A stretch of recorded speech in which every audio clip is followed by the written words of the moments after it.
Hello. Hello বন্ধু, কই তুই? এই তো বাসে আছি। আসবি নাকি আমি আসমু?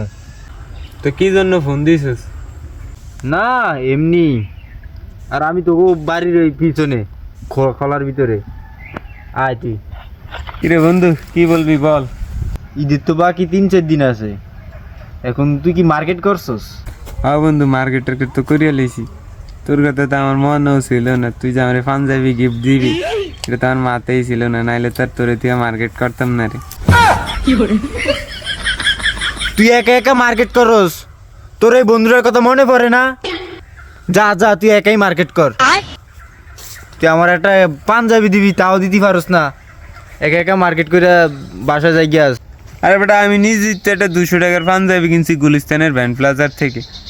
আমার কাছে 30টা পাঞ্জাবি আছে, পুরানো 1 বছর ধরে পরি আর কি। একটা আবার 4 বছরও পরছি। ওগুলা কালকে চিন্তা করছি বিলিয়ে দিম গরিব দুঃখের মাঝখানে। তুই ওই সময় আসিস, তাহলে তোরও একটা পাঞ্জাবি দিলাম। এই যে তুই আবারও আমার অপমান করলি। আর তুই চিন্তা করিস না, তোর লেগে ওই জায়গা নতুন একটা আছে, ওইটা তোরে দিমু। কিন্তু সমস্যা হলে ওইটা একটু দূরে কাটছে আর কি।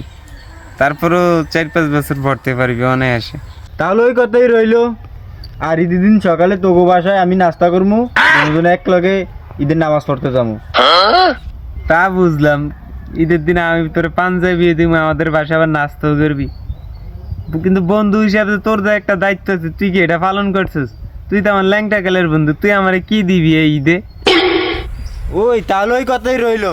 দেখি আমার বাসায় সিরা ফাটা কোনো পাঞ্জাবি আছে কিনা, তোর লেগে একটা দিয়ে দেবো। কিরে বন্ধু, তুই আমার সাথে জায়গায় ফুলটি লই লিলি জায়গায়?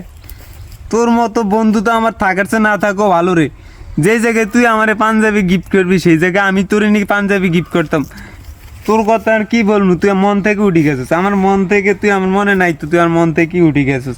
তুই আমার পাঞ্জাবি গিফট করার নাম কই তুই আমার এনে আনলি?